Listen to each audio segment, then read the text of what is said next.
Chers camarades, nous avons finalement dressé une question avec ces différentes interventions. C'est à quoi sert un congrès? Un congrès, ça sert à tracer un chemin, à définir l'avenir. Nous avons toujours fait ainsi.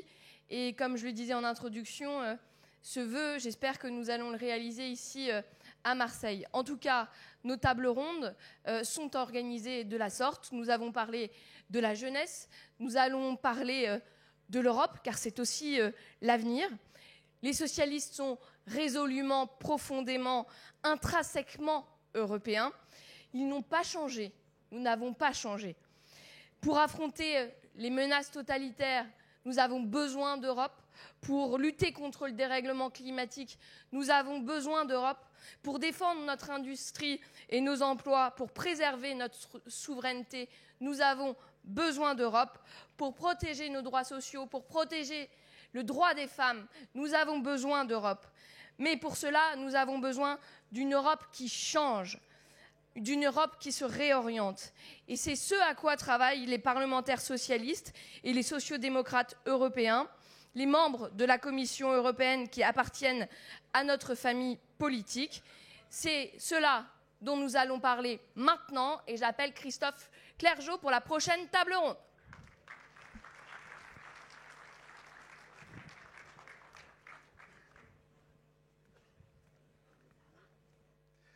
Bonsoir à toutes et à tous. Merci d'être là si nombreux aujourd'hui à Marseille. Vous avez ici le drapeau européen. Au Parti socialiste, nous sommes un parti qui revendique le drapeau européen, qui avons l'Europe dans nos tripes, l'Europe dans notre tête pour penser l'avenir. C'est ça notre identité de socialiste. Et avant de rentrer dans le vif du sujet, je vais vous demander d'accueillir par vidéo Irache García Pérez, la présidente du groupe socialiste et démocrate au Parlement européen, première vice-présidente du Parti des socialistes européens.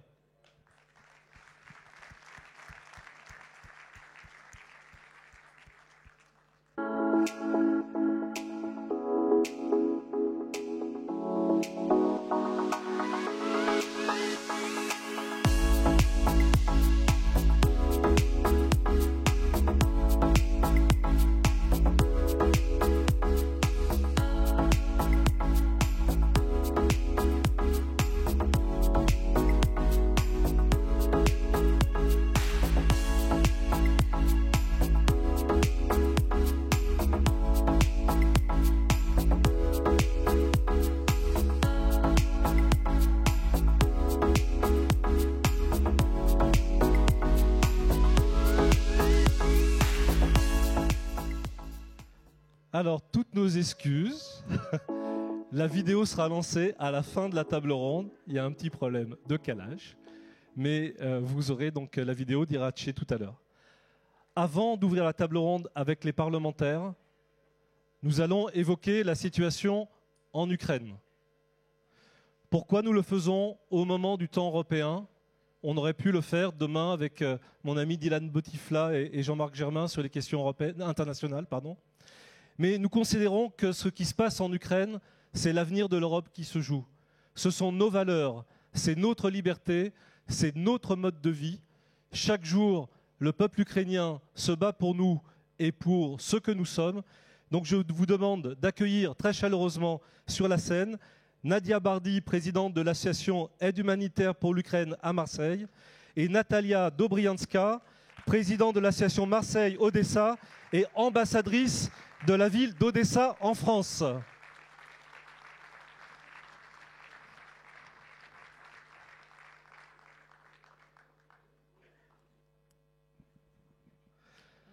Merci à toutes les deux d'être là avec nous aujourd'hui. Et moi, j'aurais une première question qui est très simple. C'est de nous dire, pour vous qui êtes ukrainienne, mais qui vivez en France, quel est le sens de ce qui se passe en Ukraine en ce moment? Quel est le sens du combat qui est mené par le peuple ukrainien? Merci beaucoup. Nous sommes très émus d'être là aujourd'hui, surtout en sachant que notre compatriotes, les Ukrainiens, souffrent actuellement à cause de la guerre en Ukraine. Et je voudrais aussi, de la part de toutes les Ukrainiennes, remercier beaucoup tous les pays européens et notamment la France, pour aide, qui est précieux pour nous actuellement. Et évidemment, que vous savez bien que Poutine, il veut reconstruire l'Union soviétique. Il pousse l'Ukraine, Biélorussie et après peut-être d'autres pays pour reconstruire cette, je dirais, prison. Nous voulons l'Ukraine actuellement en avenir voulait faire partie de l'Union européenne, évidemment. Et c'est pour ça que les Ukrainiens se battent tous les jours. Et alors, dans les semaines, les mois qui viennent, là on est en pleine guerre, une situation terrible sur le front, un pays pilonné par les avions, par les missiles russes. Qu'est-ce que vous attendez aujourd'hui de la France, des pays européens, pour accompagner l'Ukraine? Vous avez évoqué l'adhésion de l'Ukraine à l'Union européenne qui est lancée, que les socialistes européens ont défendue au Parlement et au Conseil. Voilà, qu'est-ce que nous devons, qu'est-ce que nous pouvons faire pour accompagner le peuple ukrainien et vous accompagner vers cette victoire? L'Ukraine nous a déjà beaucoup aidé par l'Union européenne et pour les autres pays aussi. Je voudrais dire qu'il ne faut pas avoir peur de l'escalade. Parce que vous savez bien, comme Poutine a pris Crimée, nous n'avions pas d'armes. Et cela n'est pas empêché de nous attaquer. Alors, pour arrêter cette guerre, il faut bien armer l'Ukraine pour qu'il devienne fort. C'est une seule moyen d'arrêter Poutine. Merci. Merci, applaudissez-les. Et vraiment, je crois que notre conviction partagée ici, c'est que l'Ukraine, c'est l'Europe, que l'Europe, ce n'est pas un projet qui s'arrête à des frontières. L'Europe, c'est un projet qui fédère des femmes et des hommes qui se battent pour la liberté, pour la souveraineté, pour choisir leur vie, pour exercer leur choix politique, leur choix démocratique, construire leur existence sur des valeurs de progrès et sur des valeurs partagées. Donc merci à vous de mener ce combat et nous sommes à vos côtés ici en France et en Europe. Merci beaucoup. Merci beaucoup à vous tous.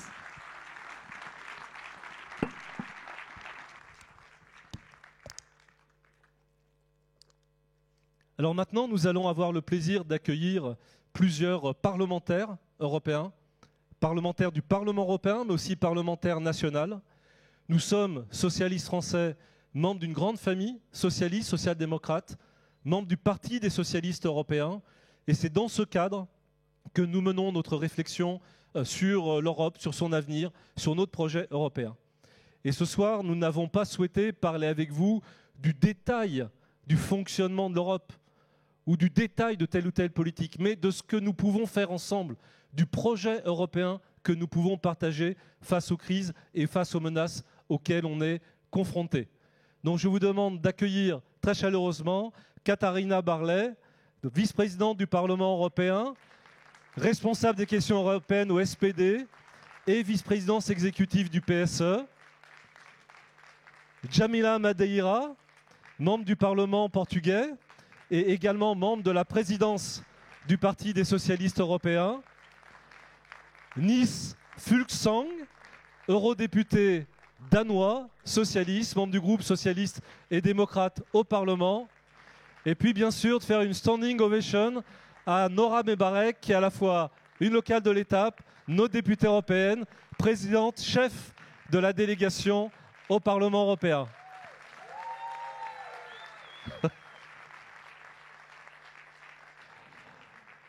Prenez place, tranquillement.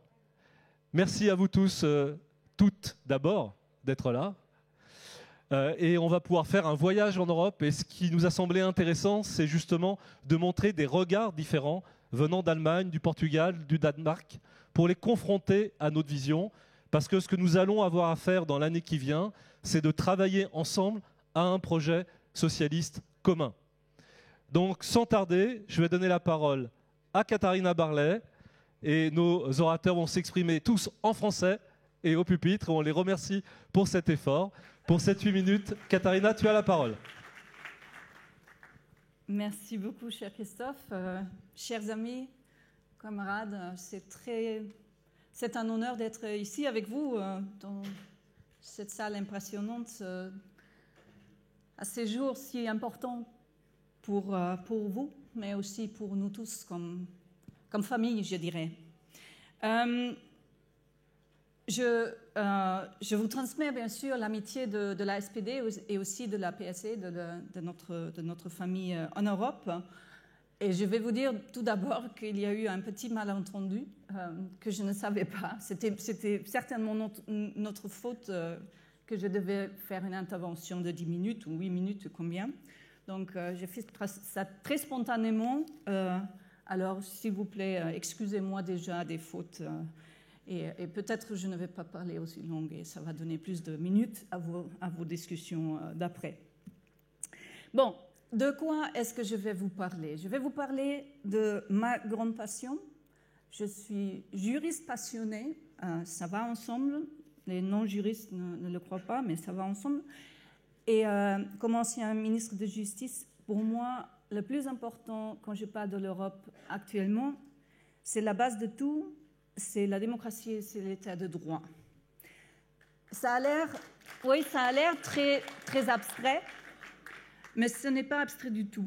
C'est la base pour tous les droits, pour les droits des ouvriers, pour les droits des femmes, pour les droits des minorités, pour les droits des citoyens et citoyennes. Et sans, par exemple, la justice indépendante, on n'a pas de moyen d'enforcer ces droits. Les droits de grève, les droits de protection sociale, la protection des femmes contre la violence conjugale. Et la démocratie et l'état de droit en Europe, c'est normal. Personne ne le questionne. Si. Beaucoup de personnes le questionnent. Pendant ces dernières années, nous avons témoigné un recul de la démocratie et l'état de droit. Bien, définitivement, le pire des situations, c'est en Hongrie et à la Pologne. Et aussi là, ce n'est pas du tout abstrait. En Hongrie, il n'y a plus de liberté de presse, pratiquement. Toutes les chaînes de télévision et toutes les chaînes de radio sont dans les mains de Viktor Orban. Toutes, sans exception. Je ne vais pas vous parler de tous les autres dangers pour la démocratie en Hongrie, mais si vous pensez à des médias qui sont entièrement dans les mains du gouvernement, vous pouvez imaginer ce que ça donne. Par exemple, combien de voteurs de Fidesz, du parti de Viktor Orban, croient que la Russie est la responsable pour la guerre? Donnez-moi des chiffres. Combien de pourcents? Je vous le dis, c'est 4. 4. Il y a l'OTAN, les États-Unis, l'Europe, l'Union européenne et l'Ukraine qui vont d'abord. 4% des voteurs de Viktor Orban pensent que c'est la Russie qui est la responsable de la guerre. Alors vous voyez ce que ça donne si vous n'avez plus de médias qui sont libres. L'autre exemple, la Pologne. Il y a une coalition là entre les politiciens de l'extrême droite qui sont dans le gouvernement, l'Église catholique et une justice qui n'est plus indépendante, qu'il n'y a pratiquement plus de droit d'avortement en Pologne.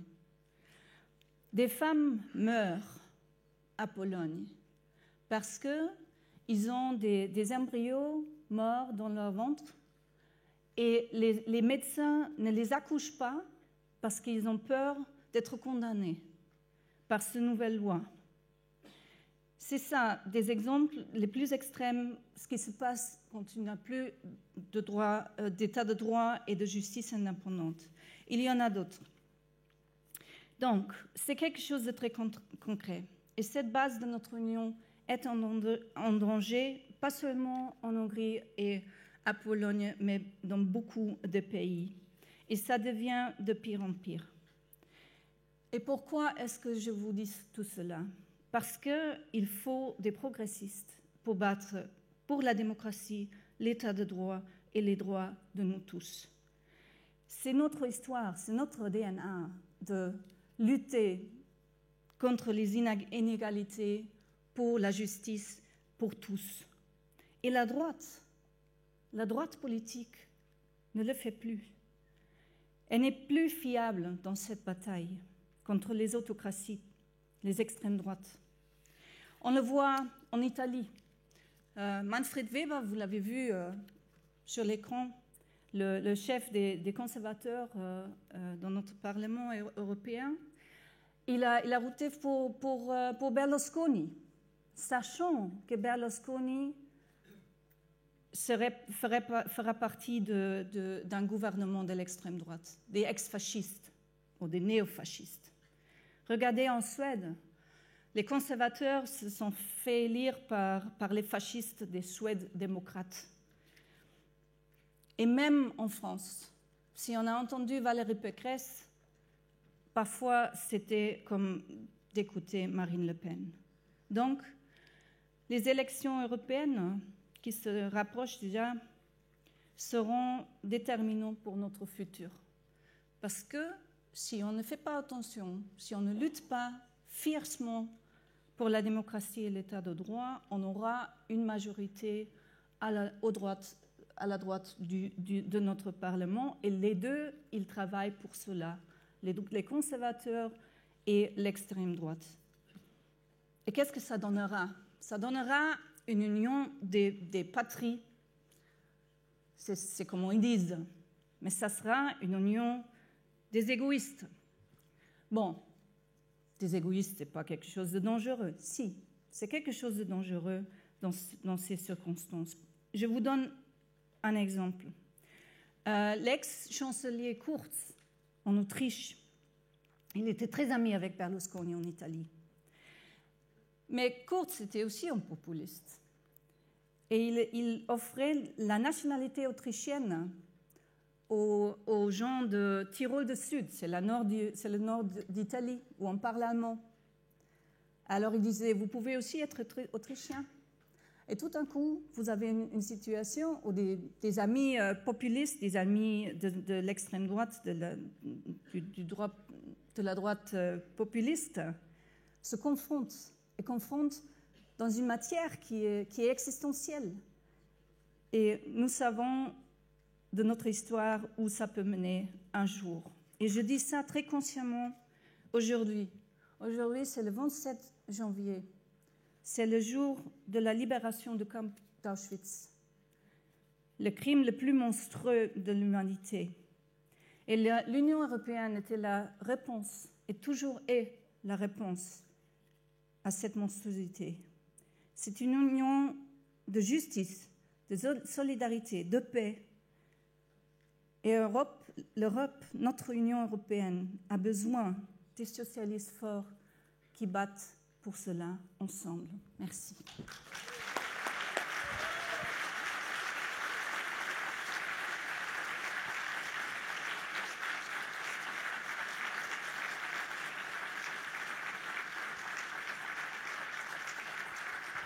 Merci beaucoup pour une intervention improvisée. C'est bravo, brillant. Et je voudrais dire avec force, oui, vous pouvez applaudir Katarina. Et je voudrais dire avec force, revenir avec force sur ce qu'elle a dit. L'élection européenne, c'est le grand rendez-vous de la confrontation entre deux visions du projet européen. Une vision populiste de droite et d'extrême droite, fondée sur le repli national et le repli identitaire, et une vision humaniste, progressiste, écologique, portée par les socialistes et les sociodémocrates européens. Ce sera le grand choix des années à venir. Ce n'est pas un peu plus ou un peu moins de ceci, c'est le cours de l'Europe et le sens même des sociétés dans lesquelles on vit qui sera le débat des élections européennes. Merci Katarina. Et maintenant, je vais donner la parole à Jamila Madeira. On a eu l'occasion de passer du temps avec Antonio Costa au congrès du PSE pour évoquer la situation en France. Aussi entendre Antonio nous dire l'espérance que le Parti socialiste français revienne à une position plus forte parce qu'il y avait besoin des socialistes français sur la scène européenne.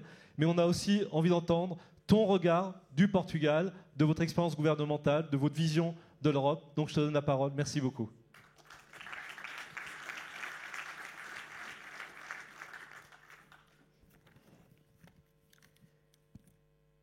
Chers camarades, merci pour l'invitation d'être ici et partager un peu avec vous les idées sur pas l'Europe l'avenir, mais c'est l'Europe de toujours, l'Europe d'aujourd'hui, qui a un peu de passé, mais aussi un peu de futur. Et c'est toujours notre responsabilité comme progressistes, comme socialistes, de le faire. On sait que tous les grands pas de l'Europe ont été faits avec une grande majorité socialiste. Et c'est ça qu'on toujours essaie d'avoir. Et c'est pour ça qu'on fait confiance, et c'est le message d'Antonio Casta aussi, que ça sera fait aussi avec le Parti socialiste français. Et c'est pour ça qu'on fait confiance dans les grands résultats que vous aurez aussi dans les élections européennes. Et ça, c'est très, très bon pour tous les socialistes. Mais c'est vrai, c'est pour moi important de vous signaler quelques questions pour qu'on peut regarder pour le futur. Après 2 guerres mondiales, la solidarité, la paix et la défense de l'humanisme et la démocratie ont été les valeurs qui nous ont guidés, qui nous ont permis de vivre plus de 50 ans de paix en Europe. Après écouter nos amis ukrainiennes, on sait que c'est important de retourner là.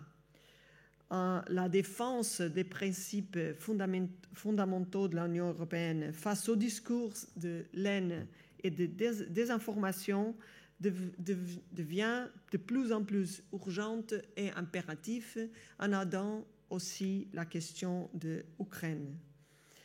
Alors que plusieurs crises frappent l'Europe, la menace s'aggrave, trouvant un terrain fertile pour s'aimer la peur et la panique parmi les populations. C'est toujours avec quelque chose comme une parasitation idéologique que l'extrême droite et le populisme s'agrandissent. Nous tous savons comment naissent et grandissent les discours populistes. Et c'est pour ça que l'histoire nous explique et on ne doit pas nous oublier comme l'horreur, comme Katharina a expliqué, a venu à l'Europe et on ne veut pas retourner à ce qui a représenté à cette époque. Et c'est pour ça qu'on doit être très, très combatifs et unis. Nous, en tant que société, savons que nous ne voulons pas retourner là-bas. Et les jours horribles qui ont représenté, mais nous savons aussi que, comme a été dit déjà avant, qu'une approche individuelle et une quelque sorte égoïste, couplée à quelque chose qu'on a après la guerre de l'Ukraine, l'état de besoin, de nécessité, incite les plus sceptiques à croire que les populistes, lesquels je l'appelle les loups habillés comme moutons, peuvent parler quelque chose que les gens ont besoin. Non, ils ne parlent rien que les gens ont besoin. Et nous croyons que quelques années avant, ou même le jour avant, le 24 février l'année passée, que la guerre ne reviendrait plus jamais le sol européen. Mais ce n'est pas vrai, elle est là. Et nous avions depuis longtemps identifié la nécessité de réinventer l'ordre mondial. Et on a tout parlé partout.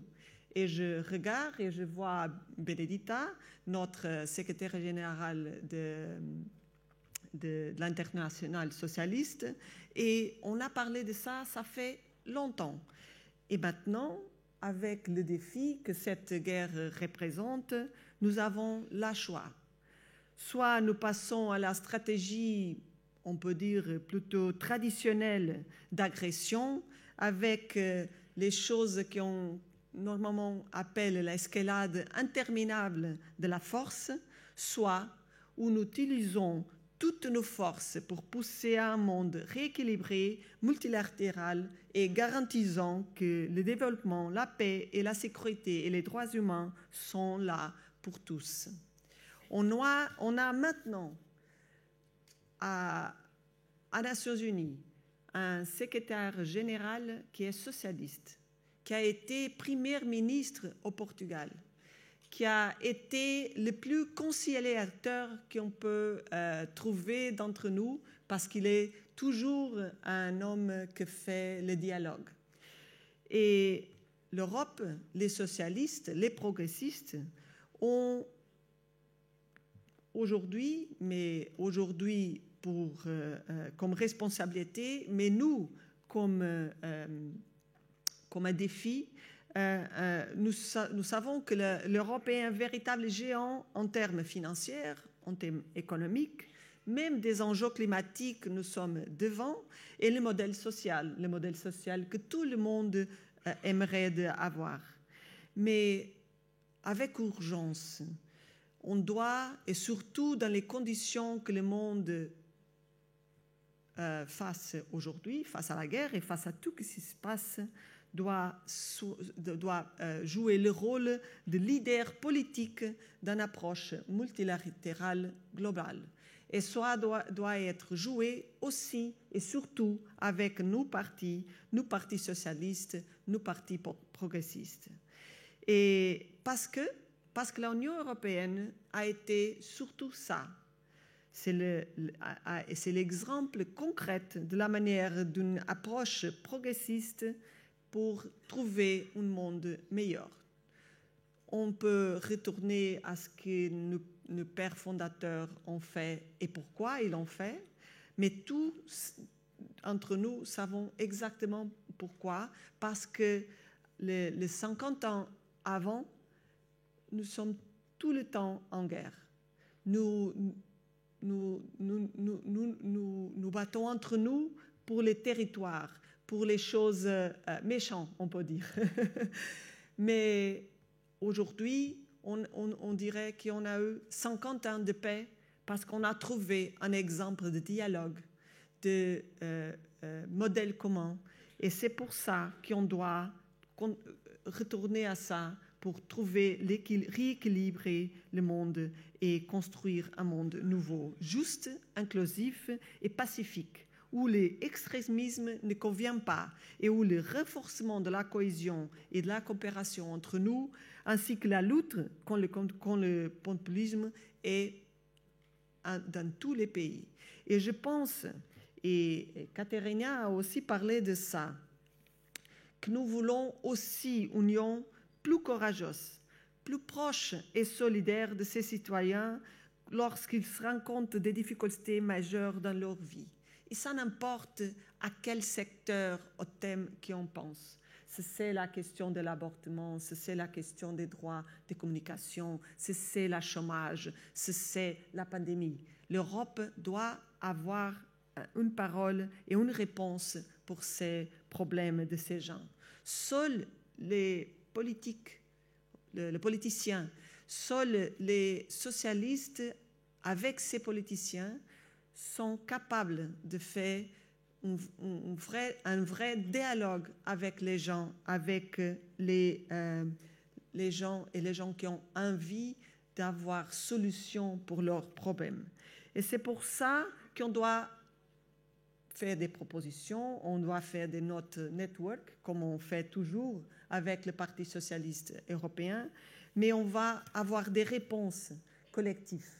Si on s'oublie de parler avec les gens, si on s'oublie de trouver les choses simples et d'avoir une réponse commune entre nous pour leurs problèmes, on aura toujours les populistes, les manières simplistes quand ils parlent avec les gens, à avoir des résultats dans les sondages et après dans les élections. Et c'est pour ça que je fais confiance que ce congrès à vous sera un grand moment de force pour que les résultats arrivent aussi ici à France et qu'on peut toujours venir, on peut vous rejoindre le moment que vous avez vraiment obtenu ce résultat pour qu'on a a grandi la force des socialistes en Europe. Et comme vous savez, je ne vous dis une nouveauté, les Français sont vraiment nécessaires pour qu'on peut continuer cette construction avec succès. Bonne chance. Merci Djamila. Et tu m'as fait repenser à un moment fort du dîner des leaders du congrès du PSE, où Antonio Costa avait dit « En Ukraine, il faut gagner la guerre et ensuite il faut gagner la paix. » Et que les socialistes savaient se battre pour la liberté, mais étaient d'abord des gens qui voulaient construire une paix de progrès pour les uns et pour les autres partout dans le monde. Et Pedro Sanchez avait pris la parole juste après pour dire « N'oublions jamais, nous socialistes, que nous sommes confrontés à des enjeux mondiaux, globaux, et que quand on pense l'Europe, on doit penser ces enjeux globaux. » Et tu l'as rappelé, je pense que c'était extrêmement important. Merci à toi de l'avoir fait.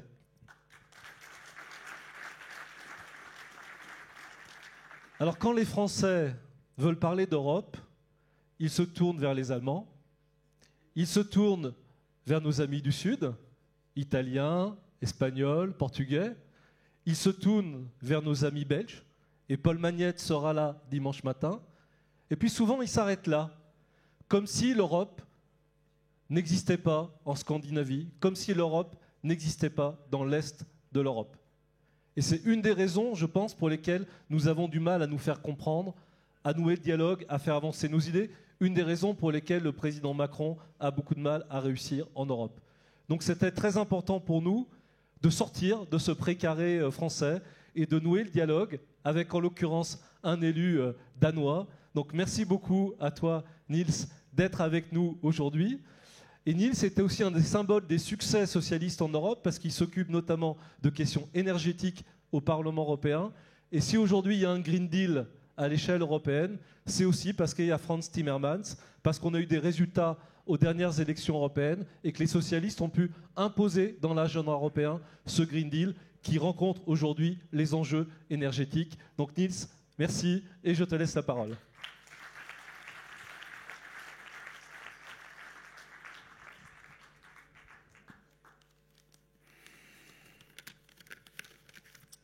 Merci beaucoup, c'est gentil. Et merci de m'avoir invité ici. C'est vraiment un grand honneur pour moi d'être ici avec le Parti socialiste.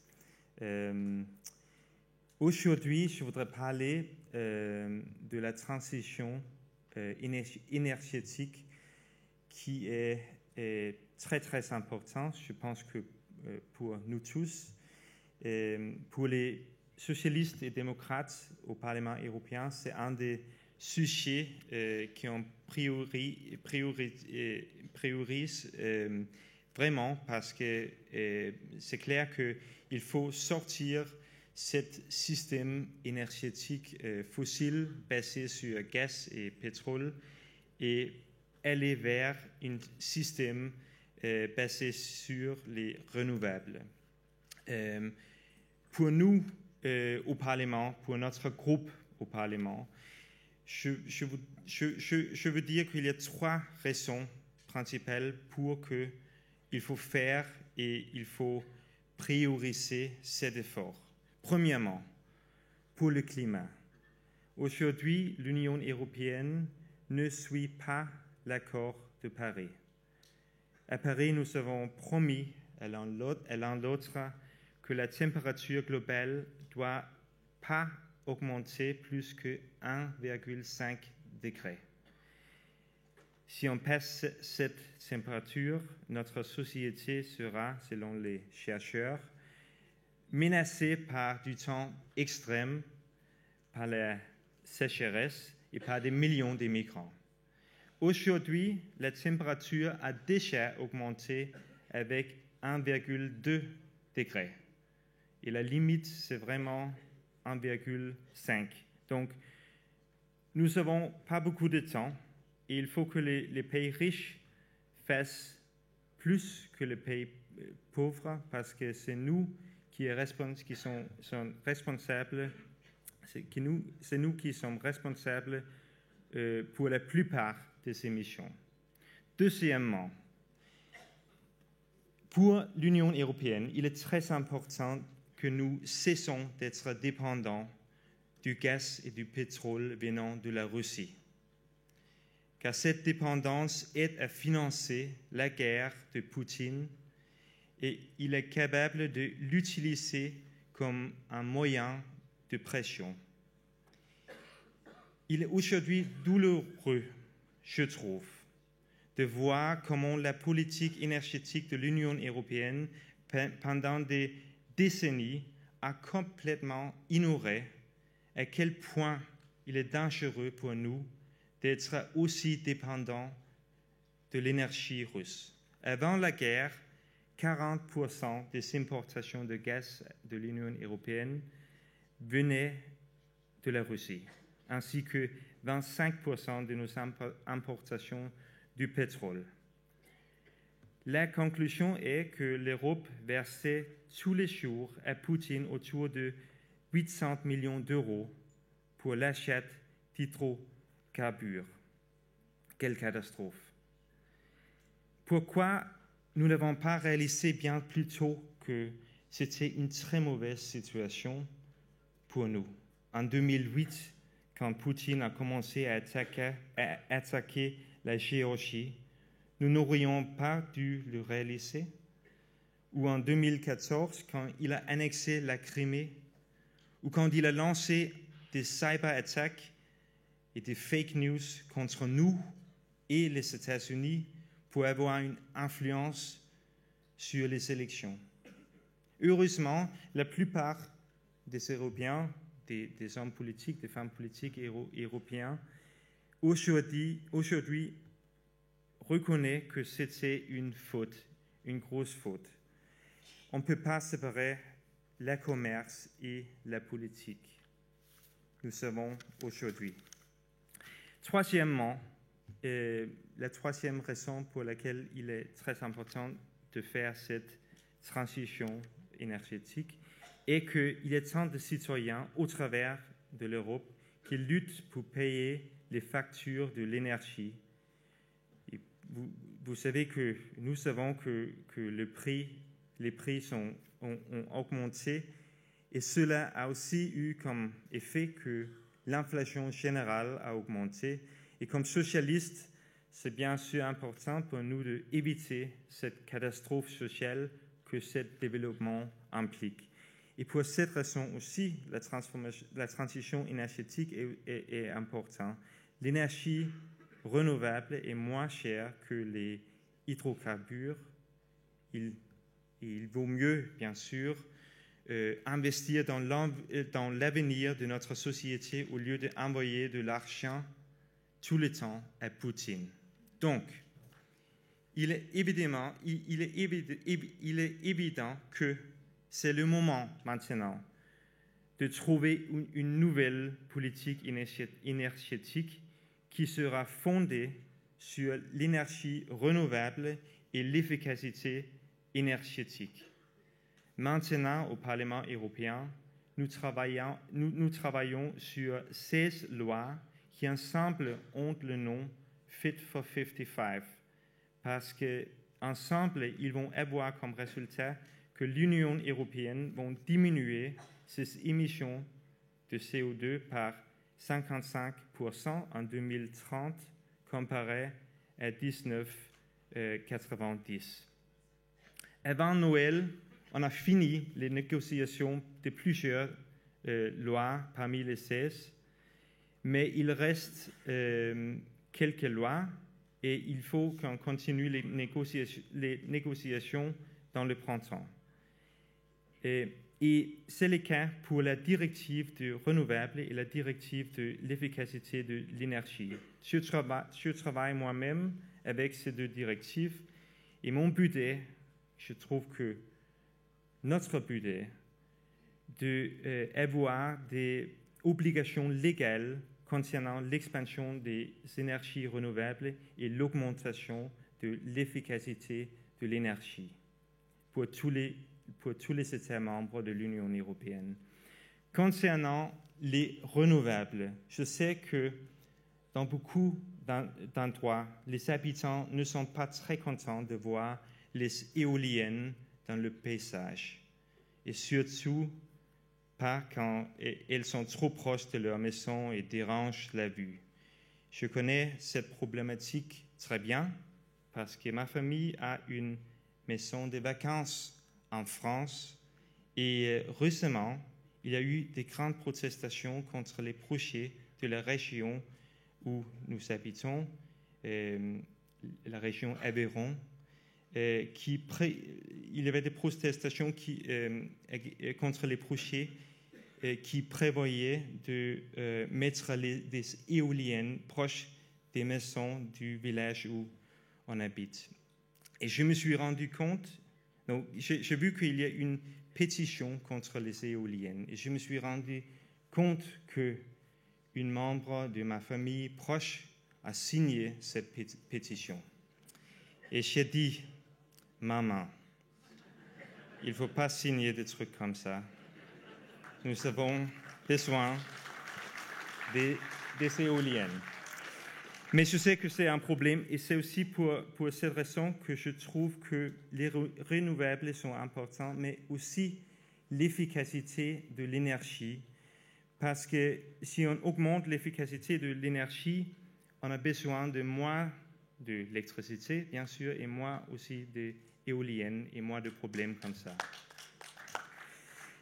Moi, je suis rapporteur du Parlement européen sur la nouvelle loi sur l'efficacité énergétique et je propose qu'on doit réduire, tous les États membres doivent réduire la consommation de l'énergie avec 2% chaque année. On peut faire ça, c'est possible en isolant mieux beaucoup d'immeubles en Europe qui ne sont pas rénovés et qui ne gardent pas efficacement la chaleur. On pourrait aussi installer un réseau de chauffage urbain et des pompes à chaleur dans les immeubles où aujourd'hui on chauffe avec au gaz. On utilise gaz pour le chauffage. C'est notre projet, à mon avis, politique, de faire cette transition. Et je trouve que nous, comme socialistes, il faut que nous prenions un point de vue assez radical sur ce sujet. Il faut que nous poussions le tempo. Ça ne va pas très vite. Il y a beaucoup de choses qui se passent aujourd'hui, mais il faut qu'on aille plus vite. Et c'est nous, à mon avis, qui doivent pousser et dire ça ne suffit pas, il faut faire plus, il faut avoir plus d'obligations pour les États membres, pour tous les États membres dans l'Union européenne. C'est notre projet au Parlement européen et je pense que nous partageons ce projet. Je pense que ça va être très important aussi pour le monde, mais aussi pour les socialistes pour regagner le pouvoir parce que je sais que la jeunesse sont très occupés avec ce sujet. Merci d'écouter. Merci beaucoup.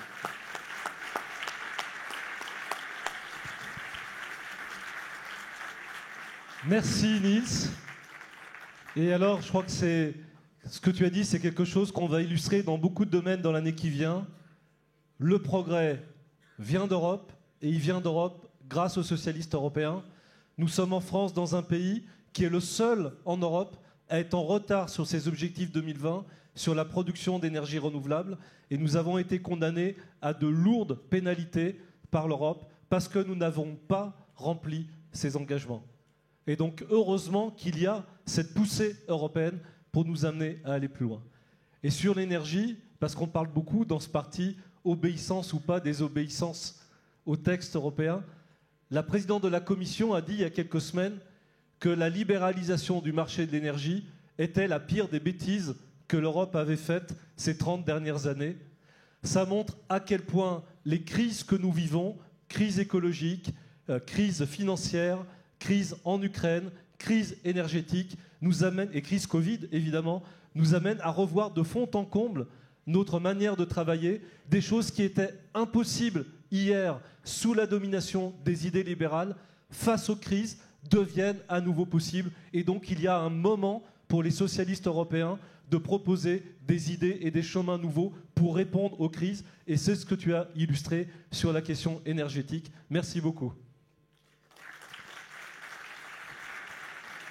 Alors maintenant, forcément, Nora va faire le début de son intervention en allemand, la suite en portugais, et elle terminera en danois. Donc avant de lui donner la parole, je voudrais saluer ses collègues, députés européens, Sylvie Guillaume, Éric Andrieux, qui sont ici présents. Et puis, tout simplement, Nora, je te laisse la parole.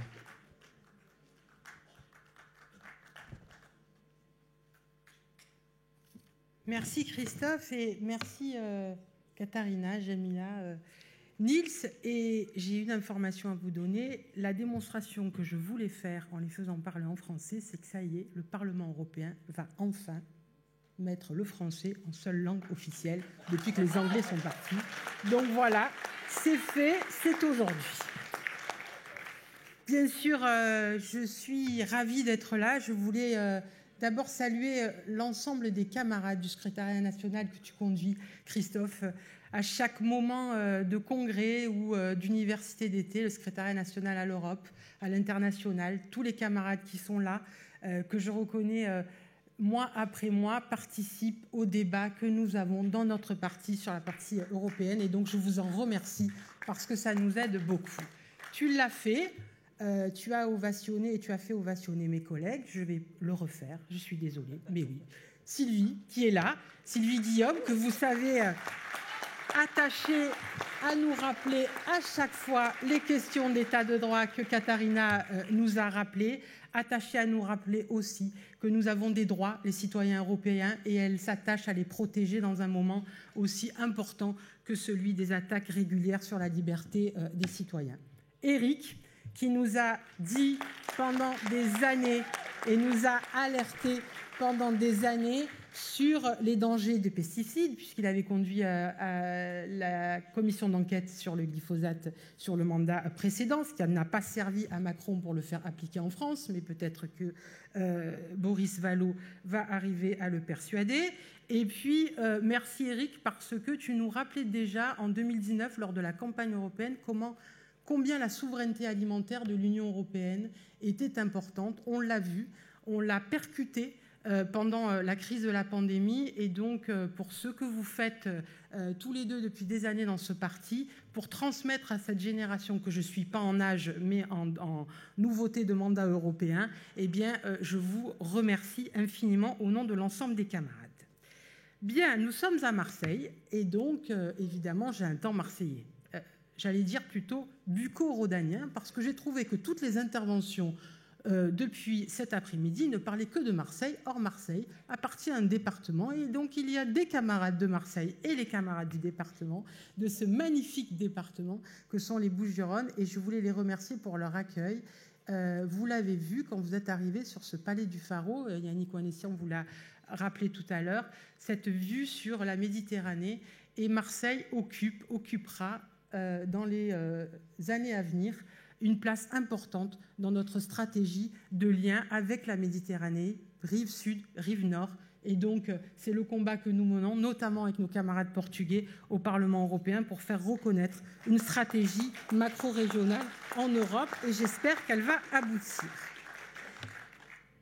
J'ai décidé que mon intervention allait, comme d'habitude, être courte, mais franchement clair, parce que tout le monde vous a rappelé les enjeux de l'Union européenne, nous le savons. L'enjeu premier des élections de 2024, ça va être de concilier, réconcilier, faire apprendre ce que c'est que le projet européen et la citoyenneté européenne dans nos territoires partout en Europe. Pour ce faire, on a, et en tout cas moi, j'ai eu un mandat qui était court, puisque je suis arrivée au moment où les Anglais sortaient, et les Anglais sont sortis, et le Royaume-Uni, parce que nous n'avons pas su lutter contre la montée des populistes et des fake news dont tu faisais référence tout à l'heure, à la fois d'ailleurs Katharina et Jamila. Mais aussi parce que le projet européen paraît très éloigné des citoyens. Or, nous avons des enjeux, camarades, qui en 2024 va être celui de remettre à niveau le projet européen au niveau de la citoyenneté européenne. On a entendu tout à l'heure sur la table ronde de la jeunesse un appel, un manifeste à un besoin d'Europe et un besoin de citoyenneté européenne. Et donc, ces ambitions-là doivent être portées. On l'a dit, l'autonomie de l'Union européenne en matière énergétique, sanitaire, alimentaire, la place de l'Union européenne sur la scène internationale, elle se révèle malheureusement pendant la guerre en Ukraine. J'espère qu'on essaye d'être à la hauteur, mais ce n'est pas assez. Et l'Europe doit maintenant devenir autre qu'un nain politique sur la scène internationale. On a l'ambition environnementale, tu l'as dit, contre le réchauffement climatique et finalement pour sauver l'humanité, puisque c'est bien ça l'enjeu des prochaines années. Et donc, je vais vous parler d'argent, parce que tout ça, on peut le faire qu'à partir du moment où on a une Europe dotée de moyens financiers à la hauteur de ses ambitions. Le coût de la transition vers la neutralité carbone en 2050, que tu évoquais, Niels, tout à l'heure, c'est à l'échelle mondiale 3 500 milliards d'euros par an. Pour l'Europe, son budget, c'est 30% que l'Union européenne consacre à l'action climatique. Cela représente à peu près sur les 7 ans, puisque nous avons des budgets sur 7 ans, de 550 milliards d'euros, à savoir 80 milliards par an. Besoin, 3 500 milliards à l'échelle mondiale. Action, 80 milliards d'euros à l'échelle de l'Union européenne. Certes, dans les 3 500 milliards d'euros, il y a évidemment des dépenses d'investissement privé et public à l'échelle du monde, pas simplement de l'Europe. Certes, dans les 80 milliards d'euros, les États cofinancent des actions de transition énergétique, mais l'écart gigantesque entre ces deux chiffres illustre tout de même la mantitude du problème et le budget européen est faible, trop faible. Le budget européen représente plus ou moins à peu près 1% de son PIB, un étayage qui ne change pas beaucoup malgré les besoins de financement de plus en plus pressants, on l'a évoqué. Et en élément de comparaison, je vais vous citer l'État fédéral des États-Unis, le budget est à 20% de son PIB. Durant la seule prochaine décennie, on estime les besoins de financement supplémentaires pour lutter contre le changement climatique à 1% du budget de l'Union européenne, c'est-à-dire à minima 150 milliards d'euros par an. Il nous faut donc résoudre cette équation et les socialistes ne manquent pas d'idées, vous le savez, et de projets. En premier lieu, le budget sur lequel nous devons agir, c'est le problème de la taille du budget, qui masque la question de sa structure. L'Union européenne n'a pas le contrôle de ses ressources et elle est souvent l'otage de négociations des États membres entre eux. Les ressources propres, comme on les appelle, c'est-à-dire celles qui sont contrôlées directement par l'Union européenne, représentaient en 1988 88% du budget de l'Union européenne. Elles représentent aujourd'hui 25% du budget. Il y a 30 ou 40 ans, on pouvait en effet compter sur des revenus issus des droits de douane, de la taxation sur le sucre ou d'autres instruments qui n'existent plus aujourd'hui et qui ont été remplacés par des contributions des États basées sur leur PIB et objet de négociations serrées tous les 7 ans dans le cadre financier pluriannuel de l'Union européenne. Nous voulons redonner des ressources propres à l'Union européenne pour garantir un financement pérenne et en adéquation avec les politiques qui doivent être des politiques de protection de nos concitoyens. Et pas un budget qui serait dans les mains des marchandages des États. Nous nous sommes beaucoup mobilisés au Parti socialiste français, mais aussi au Parti socialiste européen avec les partis frères, pour la mise en place sur la taxation financière au niveau de l'Union européenne. C'est un très vieux débat, hein. On se rappelle que nous portions déjà depuis la campagne de Lionel Jospin en 1995, si ma mémoire est bonne. Le Parlement européen l'avait d'ailleurs voté en 2010 et avait contraint, c'était une grande victoire de notre famille politique, la très droitière commission Barroso à la proposer à l'époque au Conseil et depuis, je vous rassure, c'est bloqué. En 2012, à nouveau, on recommence en 2019. Et enfin, la Commission a proposé de faire une taxation sur les assez light, comme on pourrait appeler ça, puisqu'il s'agit d'une coopération renforcée, c'est-à-dire que les États membres volontaires, 12 sur 27, peuvent mettre en place, sur la base de la taxe limitée, une taxe qui donc serait une taxe, non, qui est d'ailleurs pas, ce serait une taxe sur les transactions d'actions dont la capitalisation boursière dépasse le 1 milliard d'euros dont le siège social de cette entreprise est dans un des pays membres. Autant dire que ça ne rapporte pas beaucoup, puisque je crois que ça rapporte 3,5 milliards d'euros. Autant dire pas beaucoup. La taxation, la TTF que nous portons s'appliquerait, nous, à tous les produits financiers, actions, obligations, produits dérivés, trading de haute fréquence, et elle rapporterait pas moins de 80 milliards d'euros par an. L'urgence climatique rebat les cartes et doit nous permettre de relancer à nouveau cette campagne de la TTF, et nous avons déjà obtenu, si j'ai bien compris, que celle-ci sera dans le périmètre des options officiellement envisagées par la Commission dans la future révision du budget d'ici juin 2024. D'autres mesures que nous défendons sont également comprises dans ce cadre. D'abord, la taxe carbone aux frontières, qui sera bientôt une réalité. Elle rapportera entre 30 et 80 millions d'euros à l'horizon 2026. Et ensuite, l'harmonisation sur la base fiscale de l'impôt sur les sociétés. Outre qu'elle permette de lutter contre la concurrence fiscale, elle permettra aussi d'abonder le budget européen de 75 milliards d'euros. Nous avons encore d'autres propositions nouvelles de ressources propres, notamment la contribution sur les emballages plastiques non recyclés, qui pourrait générer 7 milliards d'euros par an, un impôt sur la richesse européenne, qui ne ciblerait, puisqu'on est modeste, que 1% des milliardaires de l'Union européenne, et ça pourrait nous rapporter 100 milliards d'euros.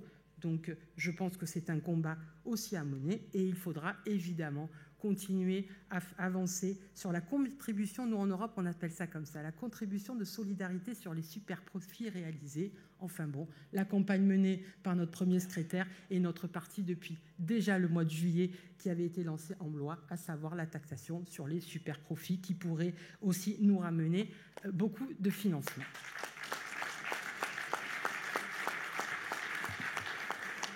Ce rapide tour d'horizon doit nous convaincre que l'argent ne manque pas, qu'on n'ait pas de scrupules sur la question et qu'on doit financer la transition carbone à cette échelle-là. Seule la volonté politique de lever de nouvelles ressources dans la justice manque. Celle, évidemment, de cette majorité conservatrice et libérale qui dirige l'Europe depuis longtemps. Cette question sera, à n'en pas douter, me semble-t-il, dans les enjeux majeurs d'une prochaine élection européenne, puisqu'il s'agira aussi de chiffrer le projet européen que nous proposons à nos citoyens. Et en la matière, je pense que nous serons beaucoup plus crédibles que la droite et les libéraux. Nous avons en plus gagné des combats, à cause, ou grâce à, on ne sait plus le dire, à la pandémie, mais tout de même, les euro-obligations, c'est-à-dire le recours à l'emprunt par l'Europe, d'abord proposé par Jacques Delors. C'est pas que je dis que Jacques Delors est vieux, mais quand même ça fait longtemps.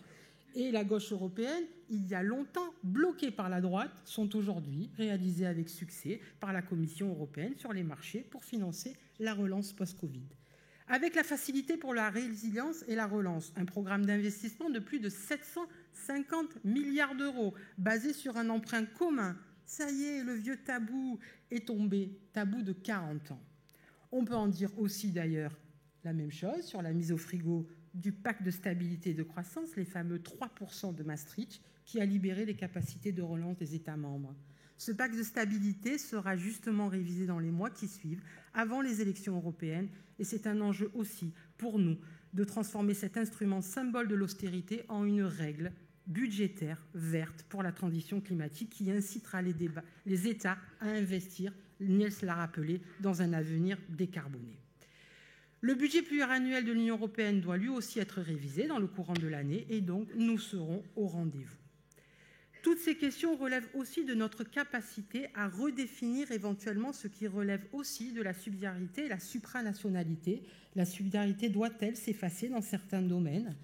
Lorsque les enjeux vitaux sont là, on l'a vu avec la pandémie et notamment le groupement d'achat de vaccins, est-ce qu'on doit avoir d'autres domaines où on peut solliciter de la même façon, de manière temporaire, l'aide de l'Union européenne, et est-ce qu'on peut envisager aussi des coopérations à la carte pour certains pays qui seraient concernés par des problématiques, et notamment sur la partie du réchauffement climatique, on l'a vu avec nos pays du Sud tout cet été.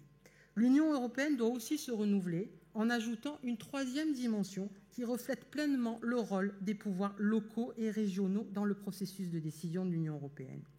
C'est le message que j'avais porté durant la conférence sur l'avenir de l'Europe, qui reste pour moi une occasion manquée, mais peut-être que je manque d'objectivité sur la question, mais enfin, l'enjeu était quand même de réconcilier les citoyens avec l'Union européenne. Force de constater que ça a servi la campagne d'Emmanuel Macron seulement et que.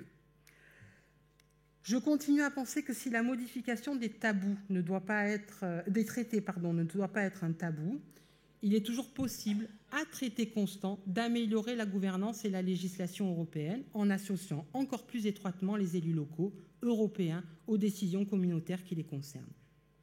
Chers camarades, j'en finis pour vous dire que je n'ai aucun sujet, aucun souci pour savoir que vous serez là, militants de la cause, militants de l'Union européenne, militants auprès du Parti socialiste, mais aussi du Parti socialiste européen, pour construire ce projet ambitieux, ce projet de solidarité, ce projet de gauche, ce projet écologique qui nous feront, je l'espère, faire avancer l'Europe et l'Union européenne. Merci Nora.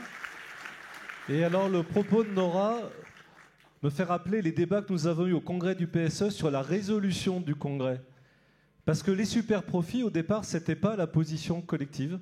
Ça a été au fil de la discussion que le consensus s'est fait au sein de la famille européenne sur la taxation des super profits.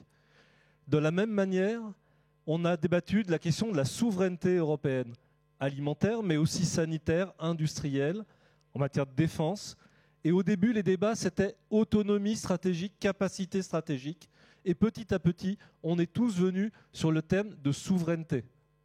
De la même manière, on a acté ensemble l'idée qu'il fallait changer un certain nombre de règles sur la concurrence, l'encadrement des aides d'État, pour permettre d'investir, par exemple, dans l'industrie. Et c'est que se porte aujourd'hui le gouvernement allemand, parfois avec le gouvernement français, il faut s'en réjouir, pour aller plus loin dans la politique industrielle.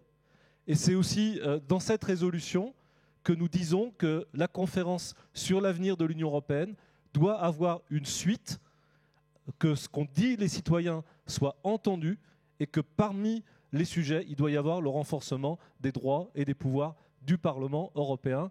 Et je me rappelle de nos convergences, Katharina, dans les débats du PSE sur cette question qui parfois suscitait encore quelques résistances. Voilà, donc il y a des vrais débats politiques au sein du PSE et aussi en ce moment des évolutions de nos discussions et de nos lignes d'équilibre.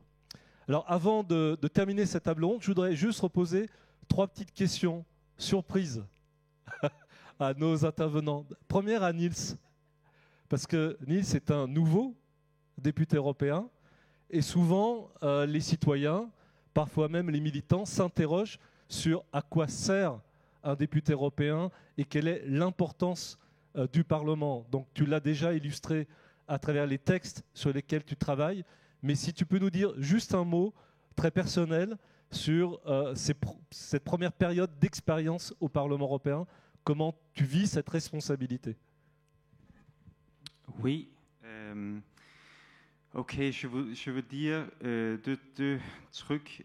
Premièrement, je trouve que le rôle du Parlement est d'être plus ambitieux. Souvent, le Parlement est plus ambitieux. Par exemple, quand on parle du climat ou des politiques vertes, par exemple, je trouve que les députés ont un rôle plus libre et être plus ambitieux pour pousser des buts plus hauts que les États membres. Donc, je trouve que c'est important que le Parlement est là pour qu'on ait une politique plus idéaliste. Peut-être que je peux dire plus idéaliste, parce que les gouvernements ont une politique où il faut faire beaucoup de concessions ou beaucoup de compromis. Et je pense que nous pouvons être un peu plus libres et idéalistes. Deuxièmement, je veux aussi dire que le rôle du Parlement, le rôle d'un parlementaire comme moi, c'est aussi de représenter le peuple. Le Parlement est la seule institution qui est directement élue dans l'Union européenne, parmi les législateurs. Et donc, si je fais quelque chose, si je vote quelque chose que mes électeurs n'aiment pas, je dois discuter avec eux. Je sais que je reçois des mails ou je reçois il y a quelqu'un qui m'appelle et je vais au Danemark et je discute avec eux. Donc c'est aussi, nous avons aussi un rôle démocratique où les ministres et les commissaires sont un peu plus loin des champs en général, je veux dire. Donc pour la démocratie, je trouve que le Parlement est important. Merci beaucoup. Alors Djamila, ce que nous n'avons pas dit tout à l'heure, c'est qu'au cœur de la crise de la Covid, tu as été ministre de la Santé au Portugal. Petit ministre, mais au sein du gouvernement sur les questions de la santé. Et je voudrais te dire peut-être en 2 mots ce que tu tires de cette expérience d'un point de vue européen, ce que tu attendrais de l'Europe sur l'Europe de la santé, le rôle que l'Europe peut jouer dans la santé.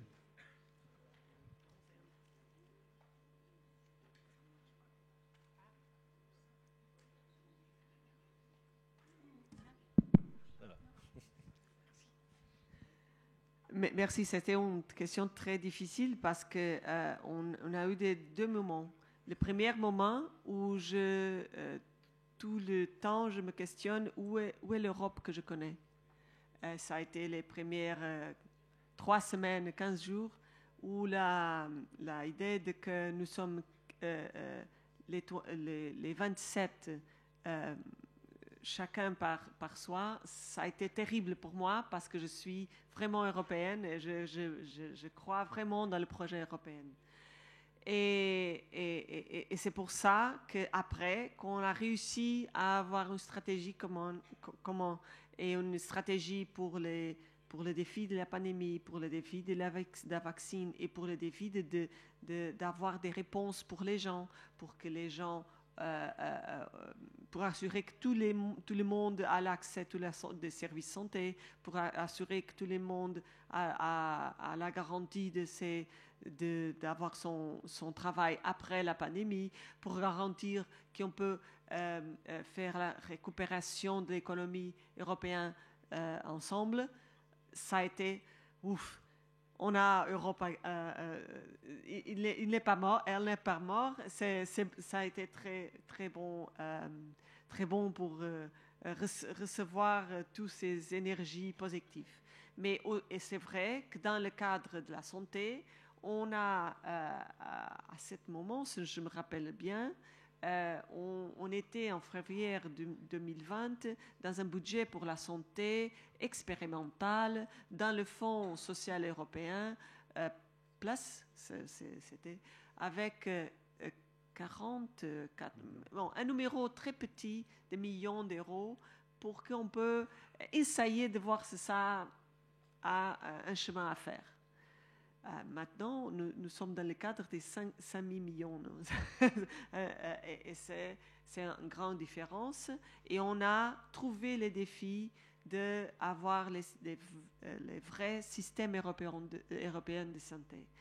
Et nous, comme progressistes, comme socialistes, nous croyons dans une santé publique, on voit toujours que c'est l'Europe qui doit faire le kick-off, mais bien quelques piliers, des choses qu'on croit très importantes pour les gens. Si on trouve que la santé, c'est critique pour avoir un bon modèle social, la santé fait partie critique dans les projets européens. Et c'est pour ça que je trouve que oui, aujourd'hui, je rejoins de l'avoir et de voir que l'Europe vraiment investisse beaucoup d'énergie, on va dire, beaucoup d'énergie et d'euros dans les projets d'avoir un système européen de santé qui va donner pour les gens un instrument critique pour se présenter dans tout ce qu'ils veulent, l'éducation, l'emploi, l'économie en général. Et ça, c'est pour moi très, très, très bon. Merci beaucoup, Djamila. Et donc, dernière question, très politique, avec son accord, à la vice-présidente exécutive du PSE. Mais comment nous allons travailler ensemble dans les mois qui viennent, PSE, Parti socialiste français, mais surtout l'ensemble de la famille, socialistes et social-démocrates européennes pour préparer les élections européennes de 2024, pour se doter d'un nouveau projet. Alors évidemment, on a un nouveau président, tout n'est pas arrêté, mais tu participes avec lui à l'animation du PSE. Si tu peux nous dire dans quel état d'esprit cette nouvelle présidence du PSE se situe. Oui, c'est vrai, on est là tout frais. Notre nouveau président Stefan Löfven, ancien Premier ministre suédois, qui a utilisé le mot féministe, je crois, 3 fois dans son intervention d'inauguration. Je crois que c'était 3 fois à Berlin. Oui, je trouve ça vraiment spécial. Mais quand il était Premier ministre, il a construit le premier gouvernement féministe avec la plupart des membres femmes, et aussi où tous les ministres devaient avoir un projet féministe, un gender mainstreaming. Donc, alors, je crois que c'est vraiment un esprit de relaunch, qu'on vraiment fait un fresh start. Et je crois qu'on va travailler très très bien ensemble. Je suis politicienne européenne pendant 3 ans seulement. Et dans ces 3 ans, je crois qu'avec les collègues français, je me suis rencontrée 3 fois, 4 fois, 5 fois, et en physique, parce qu'on a 2 ans de pandémie parmi les 3.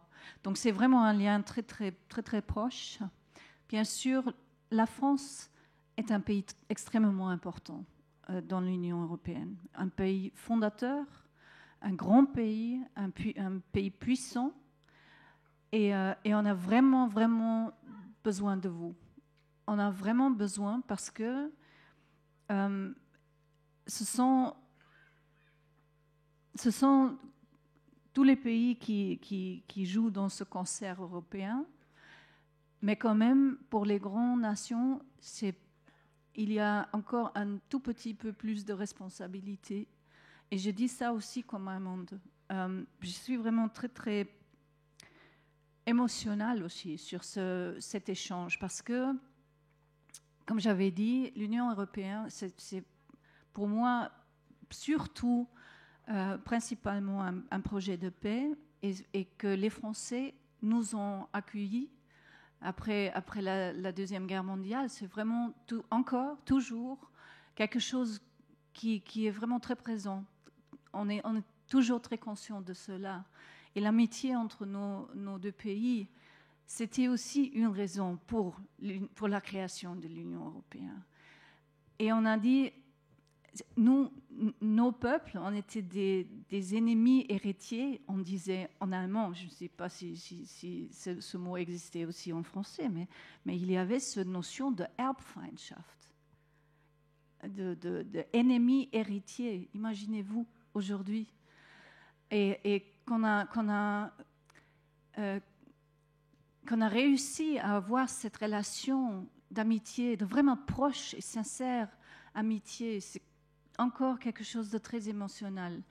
Et donc, moi personnellement, mais aussi l'ensemble de la PSC considère le PS extrêmement important dans ce jeu, concert de nos partis. Et je veux dire que je n'ai pas beaucoup entendu de vos discussions, mais moi, je suis maintenant un peu plus optimiste qu'avant, parce que vous discutez ouvertement, vous-même rigolez de temps en temps, ensemble, vous partagez autant. Et je ne me mêle pas du tout dans vos discussions, je n'en ai aucune idée, mais vraiment, je veux seulement vous dire que nous avons tellement besoin d'un PS fort, des progressistes forts. C'est tellement important pour nous comme Européens. Et vous avez l'avantage d'un système d'élection qui peut bouleverser On peut tomber de 40 à 6, mais on peut aussi monter de 6 à 40. Donc on est vraiment, on compte, on vous fait confiance. Merci beaucoup. Merci beaucoup, Katharina. Et on a renoué, je pense, une relation d'échange et de travail avec le SPD, mais aussi avec tous les partis du PSE, avec Olivier. On ira à Berlin dans les prochaines semaines. On ira à Lisbonne pour l'anniversaire aussi de la démocratie portugaise et de la création du Parti socialiste portugais. Donc voilà, ces liens qui sont intensifiés, renoués, qui sont extrêmement importants pour nous. Donc merci à vous toutes et tous d'avoir été présents. Et puis je vais relancer la vidéo d'Iratxe pendant que vous regagnez votre place au premier rang. Donc la parole à Iratxe Garcia Pérez, présidente du groupe socialiste et social-démocrate au Parlement européen, première vice-présidente du Parti des socialistes européens. J'espère que ça va marcher. Compañeras y compañeros, gracias por permitirme dirigir unas palabras a vuestro Congreso. Un Congreso que debe forjar la unidad de un partido socialista que ha de servir de catalizador del cambio para la ciudadanía progresista en Francia. La unidad como ciudadanos y socialdemócratas ha sido clave en los últimos 2 años para conseguir una estrategia de vacunación a nivel europeo o los fondos de recuperación que nos han de permitir salir de la crisis del COVID de una manera muy diferente a las políticas de austeridad del 2008. Por eso hemos de seguir trabajando en unidad para garantizar soluciones y dar un nuevo futuro a la ciudadanía, para superar esta guerra y sus consecuencias, pero también la pandemia y la situación económica y social, el cambio climático, la desigualdad de género, en Europa y en Francia. Este conflicto, provocado por el gobierno ruso, se enmarca en una estrategia que desde hace años intenta desestabilizar a Europa y que cuenta desafortunadamente con partidarios en la Unión Europea, sí. Desafortunadamente, en muchos países de la Unión resuena el discurso del odio contra las mujeres, las personas refugiadas, las más vulnerables y contra la comunidad LGTBI. Discursos discriminatorios impulsados por toda Europa por movimientos de extrema derecha y sus gobiernos cómplices. Estos movimientos populistas y de extrema derecha se han topado con el rechazo de los demócratas, con una Europa fuerte y unida y con una mayoría de la ciudadanía, también en Francia, que les ha dado la espalda. Compañeras y compañeros, ante esta situación, nuestra unidad como sociedades libres y democráticas seguirá siendo fundamental para afrontar esta nueva crisis y sus consecuencias.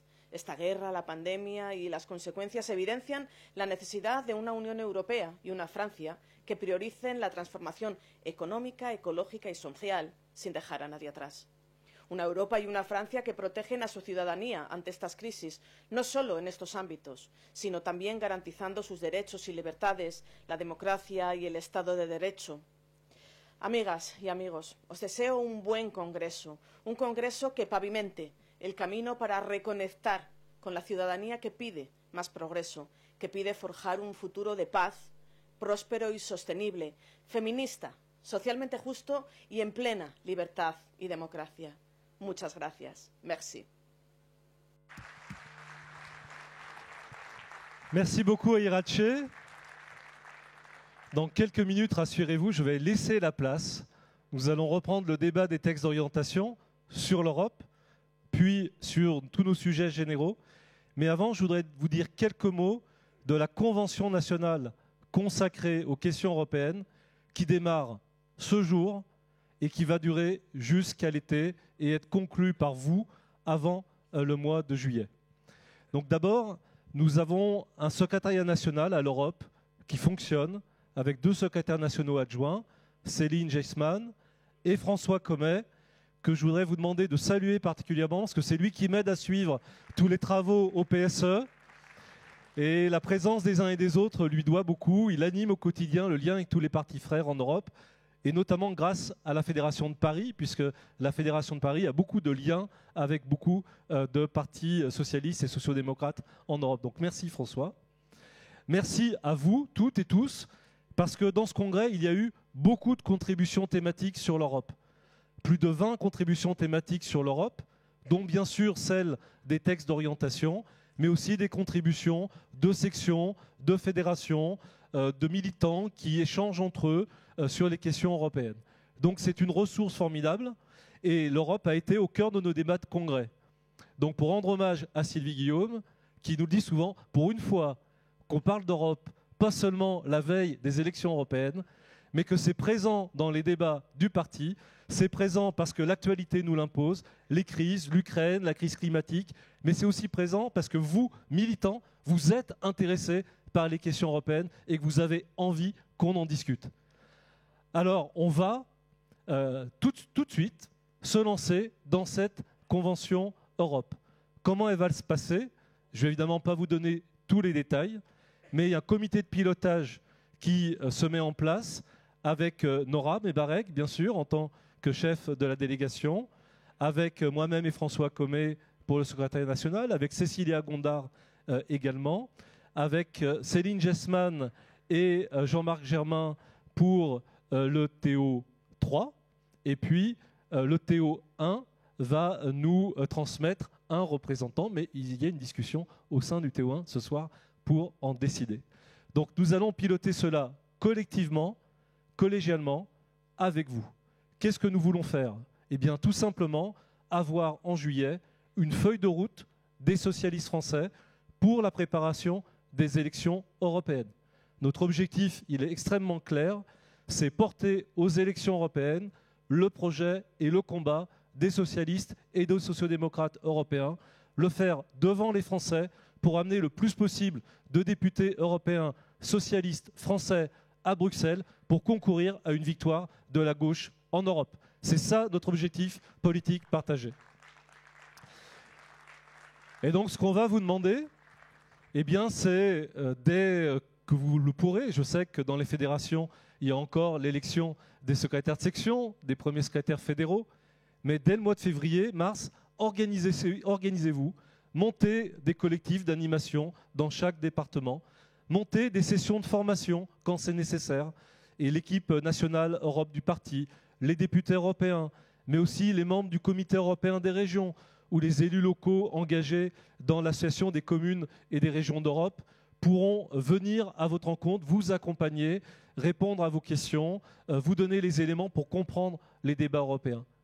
Ensuite, nous vous demanderons sur mars-avril eh bien, de débattre au sein du Parti socialiste, qui est au moins un débat dans chaque fédération, d'aller rencontrer des acteurs de la société, Maison de l'Europe, Association européenne, mais aussi toutes celles et tous ceux, agriculteurs, ouvriers de l'industrie, militants de l'aide alimentaire ou autres, de la santé, qui sont intéressés, pour lesquels l'Europe a un impact. Organisez, si vous le pouvez, nous le souhaitons, des débats publics avec des acteurs de la société, mais aussi avec les autres partis de la gauche et de l'écologie français, pour identifier nos points de convergence, nos points de divergence.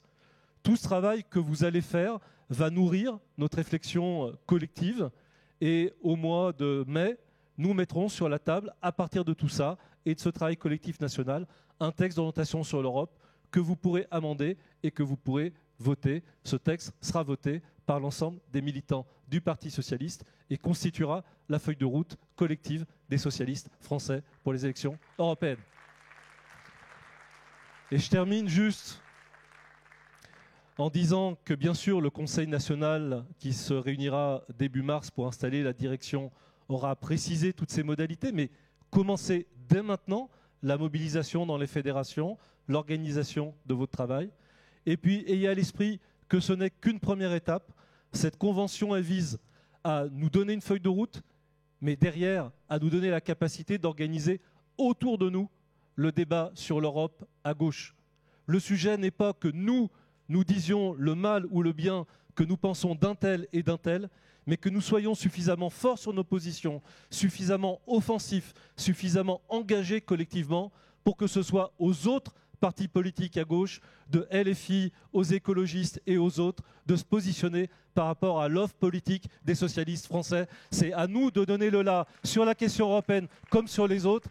Donc, chers camarades, maintenant, au travail sur l'Europe comme sur tous les autres sujets.